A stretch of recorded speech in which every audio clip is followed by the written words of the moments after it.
Hey blues fans, Big Harp George. This is number 3 in a series of posts I'm putting up answering commonly asked questions about my music. You're welcome to join the conversation. Shoot me an email at george@bigharpgeorge.com or message me via Facebook. Who are your major musical influences? I get this question a lot. I think what most people are asking when they do is, who are your influences on harmonica? And I'm going to answer the question that way. I have other musical influences, but I'm going to take those up in other posts.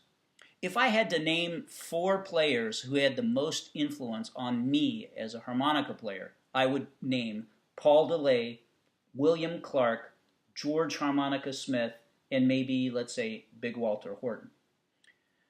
Paul DeLay is the one who has taken the chromatic harmonica furthest in blues. He's done things, or he had done things before his 2007 death that nobody had ever done on chromatic. And he's the one in particular, his playing inspired me to focus on the chromatic, and he also introduced to me anyway the idea of playing in multiple positions, not just playing in third position, which was what was most common before him.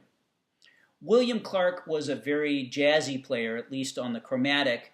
I loved his jazzy approach. He was a swinging player, and so I've sort of extended that jazzy tradition in my music as well.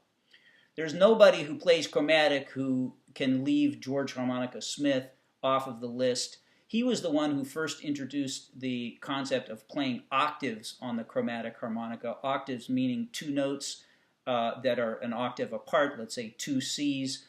You achieve that by tongue blocking, by blocking the holes in the middle and playing the notes on the 2 sides of your tongue. It achieves a real big, heavy, almost horn section-like sound that's very, very cool. And I certainly use it a lot in my playing.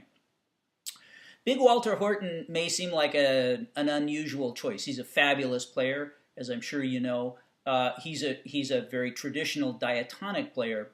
What I am trying to signal in choosing Big Walter Horton is my debt to the diatonic tradition.